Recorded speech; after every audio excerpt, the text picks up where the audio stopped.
मित्रों नमस्कार।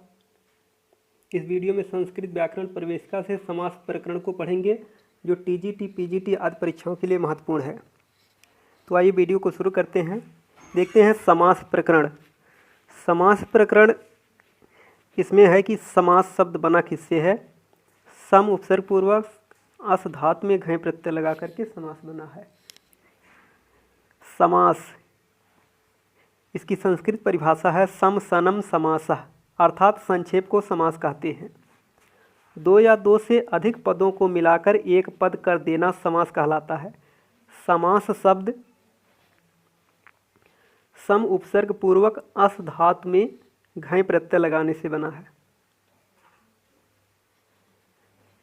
अब समास विग्रह देखते हैं कैसे होता है कि किसी समस्त पद को तोड़कर उसका पूर्व काल का रूप दे देना समास विग्रह कहलाता है। जैसे धनवार्ता, इसका विग्रह हो जाएगा धनस्य वार्ता। समास विग्रह दो प्रकार से होता है। समास विग्रह दो प्रकार से होता है। नंबर एक लौकिक विग्रह, नंबर दो अलौकिक विग्रह। नंबर एक लौकिक विग्रह, नंबर दो अलौकिक विग्रह।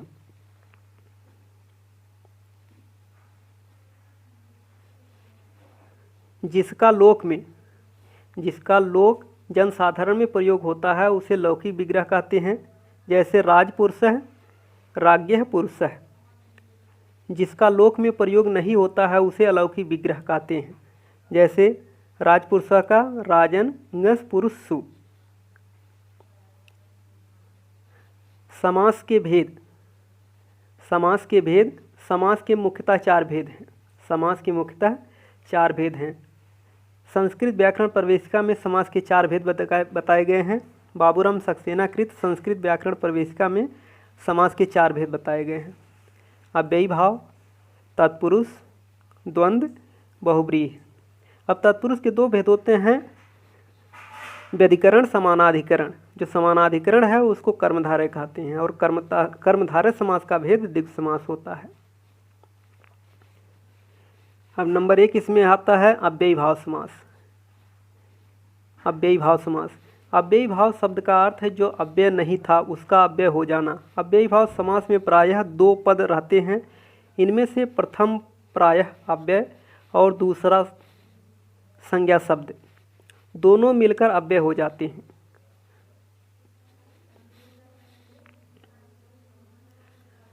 सूत्र है इसमें, पहला सूत्र है अव्ययी भावश्च।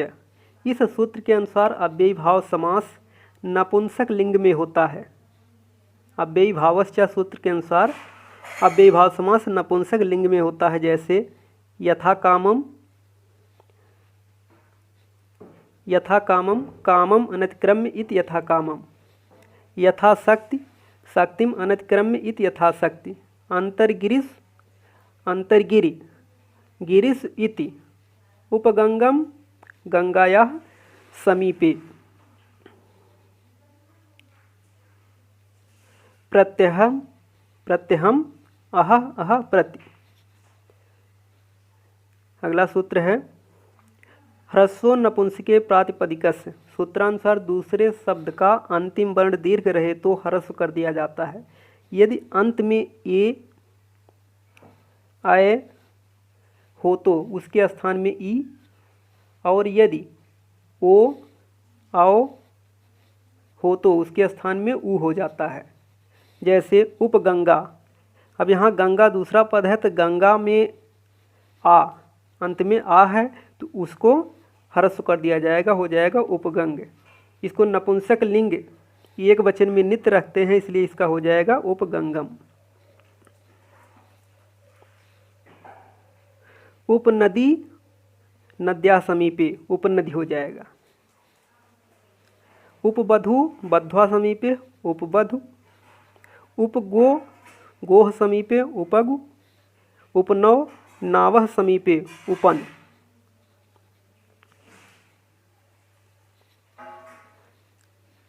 अगला सूत्र है अनश्चा। अगला सूत्र है अनश्चा।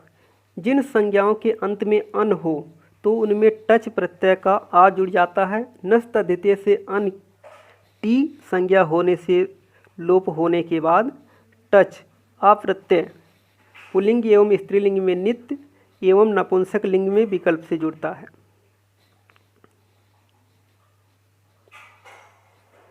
यानी जिन संज्ञाओं के अंत में अन होता है उसमें टच प्रत्यय का आ जुड़ता है तथा नस्तद्धिते से टी संज्ञा होने वाले का लोप हो जाता है तथा पुल्लिंग एवं स्त्रीलिंग में नित्य टच प्रत्यय जुड़ता है तथा नपुंसक लिंग में विकल्प से जुड़ता है। जैसे उपराजन, राजन में अन की टी संज्ञा है तो अन में यहाँ पर टच प्रत्यय जुड़ा तो हो गया उपराज। नपुंसक लिंग एक वचन में लिखेंगे उपराजम। अधिहरि अधि आत्मन, आत्मन में अन की टी संज्ञा हो जाएगी तो बनेगा अध्यात्म अध्यात्मम।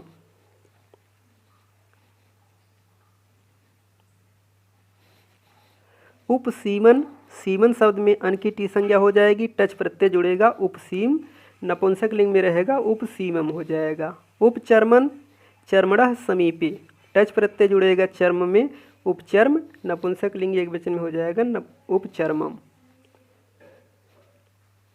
अगला सूत्र है झयः। अव्ययी भाव समास के अंत में झय प्रत्याहार का वर्ण आवे तो विकल्प से समासांत टच प्रत्यय जुड़ता है। जैसे उपसमिध, समिध में टच जुड़ेगा तो उपसमिध हो जाएगा उपसमिधम उपसमित। उपसरित, उपसरितम उपसरित। अगला सूत्र है अव्ययी भावे शरत परभृतिभ्यः। अव्ययी भावे शरत परभृतिभ्यः। अव्ययी भाव समास के अंत में आने वाले शरद आदि शब्दों में टच प्रत्यय अवश्य जोड़ दिया जाता है। जैसे उपसरदम, अधिमनसम, उपदिशम, प्रतिविपासम आदि हो जाएगा।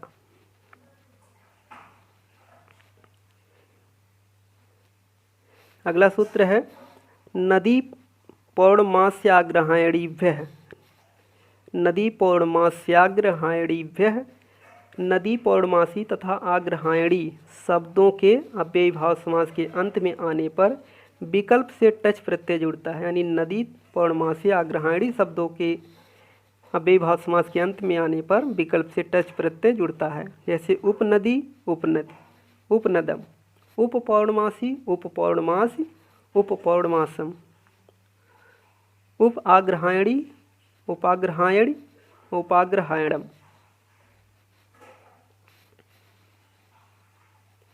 अगला सूत्र है गिरेश्च सेनकश्च। गिर शब्द के भी अव्ययी भाव के अंत में आने पर विकल्प से टच लगता है। जैसे उपगिरिह, उपगिरि, उपगिरम,